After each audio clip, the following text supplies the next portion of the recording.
ठीक है, तो अब हम पढ़ेंगे चैप्टर नंबर जो भी हो, मतलब invoices, debit note, credit note वाला चैप्टर मैं अब इसमें बताऊंगी। फटाफट से कंक्लूड करते हैं कुछ ही मिनट्स में।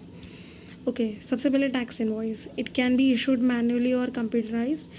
जब भी आई रेज करना है तो वो सेक्शन 31 हमें रेफ़र करना पड़ेगा और उसके हिसाब से हम आई रेज इनवॉइस रेज करते हैं। ठीक है, इसका कोई फिक्स्ड फॉर्मेट नहीं होता, बट इसमें कुछ नेसेसरी इन्फॉर्मेशन होनी चाहिए, विच इज़ सप्लायर की इन्फॉर्मेशन, इनवॉइस की डिटेल्स, रेसिपिएंट की information, place of supply, time of supply, value of supply, goods and services की डिटेल्स, ये सारी होनी चाहिए। ठीक है, प्लस इसमें HSN कोड्स भी होता है, QR कोड्स भी होते हैं। HSN codes for goods and SSC codes for services. इसके लिए हम चेक करते हैं एनुअल टर्नओवर इन PY। अगर वो 5 करोड़ से ज़्यादा है तो 6 डिजिट का HSN कोड होता है, and which is necessary for B2B as well as B2C। And अगर annual turnover in PY is less than 5 crore तो 4 डिजिट ही नेसेसरी है। B2B के लिए तो है ही सही, B2C के लिए ऑप्शनल है। B2B के लिए तो कंपलसरी है, B2C के लिए ऑप्शनल है। Then comes QR codes. QR codes में हम ATO देखते हैं in any financial year from 17-18। अगर वो एक्सीड कर जाता है 500 करोड़ तो QR कोड एप्लीकेबल हो जाता है। ये दो तरीके का होता है, डायनेमिक एंड स्टैटिक। डायनेमिक होता है कि you have to scan and pay the amount, the amount is already pre filled. This is for both B2B and B2C। B2B को QR कोड्स तब से एप्लीकेबल हो जाते हैं जब से उसको इनवॉइसिंग एप्लीकेबल होता है। स्टैटिक के केस में you have to scan, you have to fill the amount and pay the amount. ठीक है, मतलब वहाँ पे अमाउंट फिल करना पड़ेगा। ठीक है, जब कभी हम QR कोड यूज़ नहीं कर सकते, मतलब जब कभी कस्टमर QR कोड यूज़ नहीं करता तो जो मोड ऑफ पेमेंट उसने यूज़ किया है उसका रेफरेंस इनवॉइस में हमें देना पड़ेगा। कॉपीज़ गुड्स के केस में 3, सप्लायर की, रेसिपिएंट की, ट्रांसपोर्टर की, और सप्लायर के केस में 2 कॉपीज़ होती है, सप्लायर की और रेसिपिएंट की। सर्विसेज के केस में 2 ही होती है, सप्लायर की और रेसिपिएंट की, क्योंकि सर्विसेज का ट्रांसपोर्ट नहीं करना पड़ता। ठीक है, it is issued by registered person supplying taxable goods and services. Bills of supply issued by composition supplier or a supplier supplying exempt goods and services. Composition supplier has to mention in his bill of supply कि वो एक composition supplier in composition scheme में covered है. Then comes no need of invoice tax invoice. Sometimes जब कभी आपके पास आपका value of supply up to 200 है, रेसिपिएंट आपका अनरजिस्टर्ड है और उसको टैक्स इनवॉइस नहीं चाहिए या बिल ऑफ सप्लाई नहीं चाहिए, इन दैट केस आपको टैक्स इनवॉइस इशू करना नेसेसरी नहीं है, बिल ऑफ सप्लाई इशू करना नेसेसरी नहीं है। लेकिन at the end of the day you have to issue consolidated tax invoice, है ना। At the end of the day you have to issue consolidated tax invoice for all such supplies. Refund voucher क्या होता है, जैसे advance आया तो supplier receipt issue कर देता है, पर मान लो बीच में ही सेल कैंसिल हो गई तो आपको ये सप्लायर को आपको ये एडवांस को रिफ़ंड करना पड़ेगा। तो जब हम इस एडवांस को रिफ़ंड करते हैं तो रिफ़ंड वाउचर इशू करते हैं। Then comes invoice cum bill of supply. अगर रजिस्टर्ड पर्सन किसी अनरजिस्टर्ड पर्सन को टैक्सेबल और एग्जेम्प्ट गुड्स दोनों भी सप्लाई कर रहा है, इन दैट केस वो एक single invoice cum bill of supply issue कर सकता है। Debit note, credit note. Debit note जो है वो इनवॉइस के अमाउंट को बढ़ाते हैं और क्रेडिट नोट कम करते हैं। ये इशू कब होता है वो मैं बाद में बताऊंगी, पर अभी इतना ही याद रखो, इनको हमें GSTR 1 के अंदर बताना ही होता है। ठीक है, अगर एक सप्लायर एक रेसिपिएंट को, सेम रेसिपिएंट को एक साल में, मतलब एक फाइनेंशियल ईयर में एक से ज़्यादा क्रेडिट नोट्स या डेबिट नोट इशू कर रहा है तो वो consolidated debit notes and credit notes issue कर सकते हैं। Now documents to be issued under RCM. If supplier registered है तो सप्लायर टैक्स इनवॉइस इशू करेगा, रेसिपिएंट पेमेंट वाउचर इशू करेगा। अगर आपका सप्लायर अनरजिस्टर्ड है तो रेसिपिएंट टैक्स इनवॉइस और पेमेंट वाउचर इशू करेगा, दोनों इशू करेगा। ठीक है, यहीं पे वो कॉन्सेप्ट आता है कि अगर इसने डिले कर दिया टैक्स इनवॉइस इशू करने में या पेमेंट में तो उसको फिर डिलेड कर दिया अगर उसने, तो उसको पीनल एक्शन भी लगता है और इंटरेस्ट भी लगता है। रिवाइज टैक्स इनवॉइड, अगर आप एप्लीकेबल हो जाते हो फॉर रजिस्ट्रेशन एंड आपने 30 डेज़ के अंदर अप्लाई कर दिया फ्रॉम बिकमिंग लायबल, तो इफेक्टिव डेट ऑफ रजिस्ट्रेशन हो जाती है date on which you became liable, और आपको बैक डेटेड रजिस्ट्रेशन मिलता है, ठीक है। आपको रिवाइज टैक्स इनवॉइस का बेनिफिट मिलता है, यानी कि supplier can collect taxes and recipient can claim ITC on the supplies from date you become liable to registration till the date of receipt of RC। अगर रेसिपिएंट अनरजिस्टर्ड है तो मैं consolidated revise tax invoice भी issue कर सकती हूँ, ठीक है। और except if interstate supply within, अगर मेरी अगर मेरी इंटरस्टेट सप्लाई 2.5 लाख को एक्सीड कर जाए तो फिर मैं consolidated revise tax invoice issue नहीं कर पाऊँगी। अच्छा, ये जो रिवाइज टैक्स इनवॉइस है ना, ये विद इन 1 मंथ इशू होना नेसेसरी है। अच्छा, अगर मैंने 30 डेज़ के अंदर अप्लाई नहीं किया तो इफेक्टिव डेट ऑफ रजिस्ट्रेशन हो जाएगी date of receipt of RC, और हमें कोई रिवाइज टैक्स इनवॉइस का बेनिफिट नहीं मिलेगा, ठीक है। फिर आता है डिलीवरी चालान, 16 कैरेक्टर्स होते हैं इसके अंदर। अगर हम मूवमेंट ऑफ गुड्स कर रहे हैं for reason other than supply तो हमें डिलीवरी चालान इशू करना पड़ता है। सेल अगर हो रही है तो ई-वे बिल के साथ टैक्स इनवॉइस या बिल ऑफ सप्लाई जाता है, वेयरएज़ अगर सेल नहीं हो रही है तो ई-वे बिल के साथ डिलीवरी चालान जाता है। ये हम 4 केसेस में इशू करते हैं, जब जॉब वर्क हो रहा है, अदर देन सप्लाई का केस है, ठीक है। जॉब वर्क के लिए आप मूवमेंट कर रहे हो या अदर देन सप्लाई के लिए मूवमेंट कर रहे हो गुड्स का, या आपने लिक्विड गैस का सप्लाई किया है where consumption is not definite and other supply other reasons के लिए ट्रांसपोर्टेशन किया है, जो CBIC क्लैरिफाई करे तो आपको डिलीवरी चालान इशू करना पड़ेगा। Then come CKD and SKD का concept. CKD is complete knockdown, SKD is semi knockdown. क्या होता है कि फॉर एग्ज़ाम्पल हम मशीन पार्ट्स को असेंबल कर रहे हैं, तो उसके बहुत सारे पार्ट्स जो है वो अलग अलग ट्रांसपोर्टेशन में आ रहे हैं। तो मान लो 3 ट्रांसपोर्टेशन लगी उसके पार्ट्स को असेंबल करने के लिए, तो इन दैट केस क्या होगा, फर्स्ट एंड सब्सिक्वेंट कंसाइनमेंट अगर है तो उसमें हम डिलीवरी चालान के साथ इनवॉइस की कॉपी भेजते हैं, और लास्ट कंसाइनमेंट में हम डिलीवरी चालान के साथ ओरिजिनल इनवॉइस भेजते हैं। क्लैरिफिकेशन रिलेटेड टू ज्वेलरी ये है कि सिंपल सी बात है, इसमें आपको डिलीवरी चालान इशू करना है if not for sale, and tax invoice issue करना है if it is for sale, ठीक है।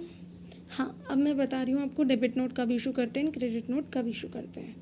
बेटा जी, आप डेबिट नोट तब इशू करते हो जब आपको लेस वैल्यू चार्ज किया है, आपको लेस टैक्स चार्ज किया है और आपको उन्हें टैक्स बढ़ाना है, ठीक है।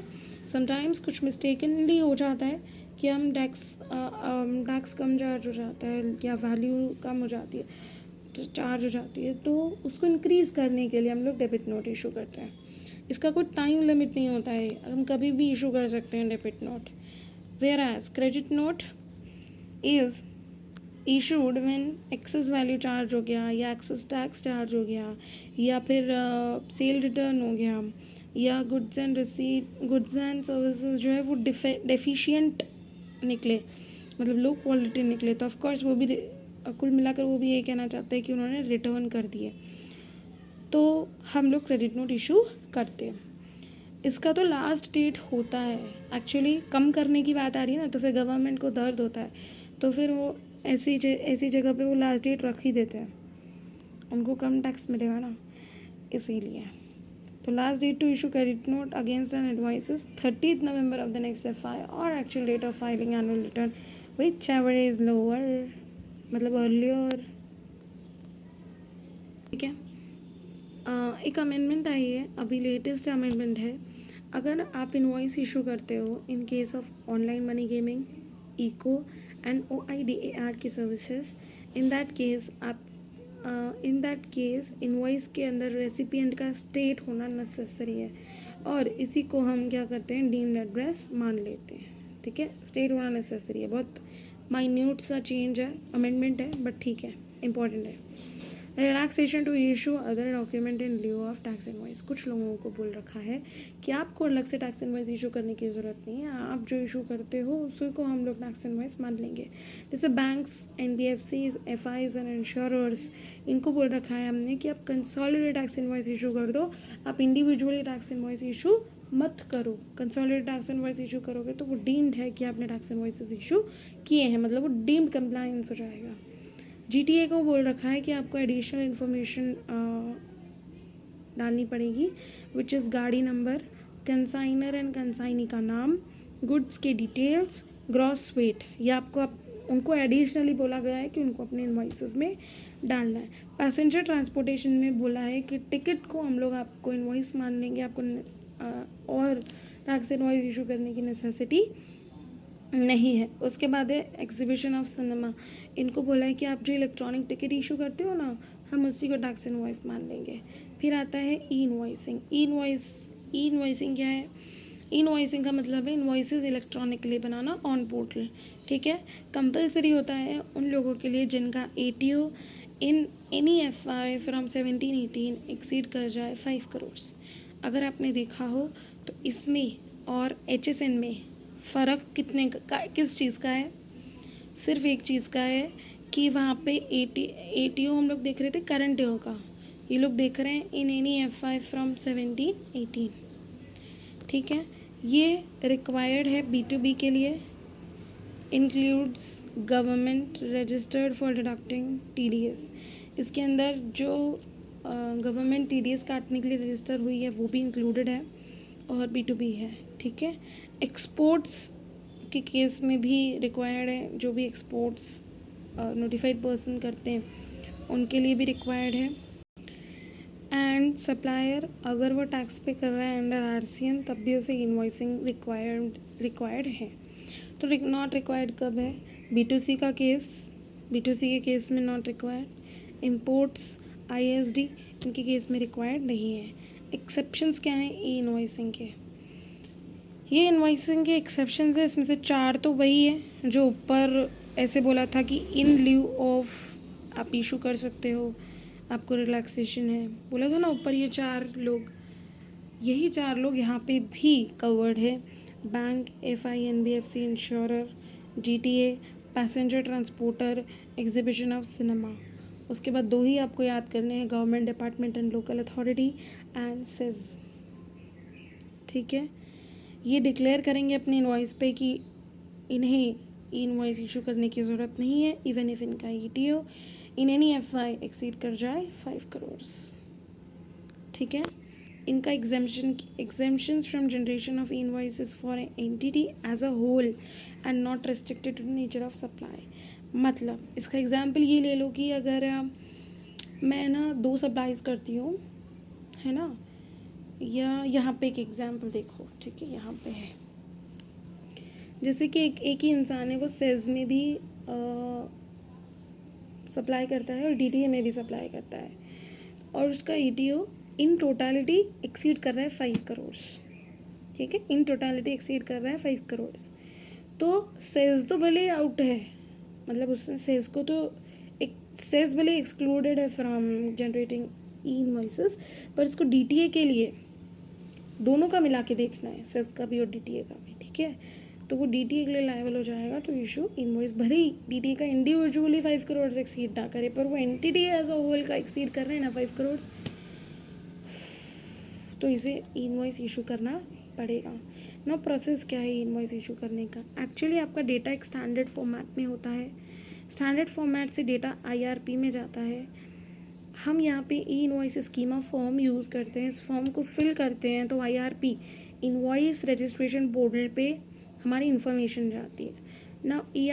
IRP से इन्फॉर्मेशन जो है वो हम 2 जगह यूज़ कर सकते हैं। एक तो ई-वे बिल जनरेट करने में, ई-वे बिल में व्हीकल नंबर ऐड कर दो, है ना, ट्रांसपोर्टर ID इसमें ऐड कर दो तो ई-वे बिल जनरेट हो जाएगा। एक GSTR1 और GSTR2A में भी हम इसको यूज़ कर सकते हैं, डेटा ऑटो पॉपुलेट हो जाएगा और हम ये रिटर्न्स को फाइल कर सकते हैं ना। आगे प्रोसेस कैसे है कि हम ERP से चले। ERP क्या करता है? इनवॉइस जनरेट करता है। इस इनवॉइस में इस ई इनवॉइस में हमारा इनवॉइस का नंबर होता है, इसमें हम IRN जो कि IRP हमें देगा, जो IRP हमें देगा वो IRN हम इसमें ऐड करते हैं, डिजिटली साइन करते हैं इसको, ठीक है, डिजिटली साइन करते हैं, इसमें QR कोड ऐड करते हैं और फिर हम इसको रेसिपिएंट के साथ शेयर कर सकते हैं, ठीक है। अच्छा, ई इनवॉइसेस के एडवांटेजेस क्या है? ये आपको ऑटो रिपोर्टिंग करता है ऑफ इनवॉइसेस इनटू रिटर्न्स, मतलब हमें कुल मिलाकर डायरेक्टली हम रिटर्न्स के ऑटो जनरेशन, ई वेबल्स और रिटर्न्स दोनों को भरने में हमें ये हेल्प करेगा। तो ऑटो पॉपुलेशन और ऑटो जनरेशन ये दोनों ही इसका मेन फीचर हो गया। ट्रांसक्रिप्शनल एरर्स से हम बच जाएंगे, क्योंकि डायरेक्टली हम लोग डेटा फैच कर लेंगे ना, तो ट्रांसक्रिप्शनल एरर्स से हम बच जाएंगे। उसके बाद complete trail of B2B invoices is available, hence it reduces tax evasion, ठीक है। and it eliminates fake invoices claiming fictitious ITC। Invoicing रहेगी तो सब कुछ डॉक्यूमेंट्री रहेगा और सब कुछ एविडेंस रहेगा, तो फिक्टिशियस ITC का तो सवाल ही पैदा नहीं होता, ठीक है। सो यहाँ पे हमारा इनवॉइसेस का चैप्टर 16 मिनट्स में ख़त्म हो जाता है।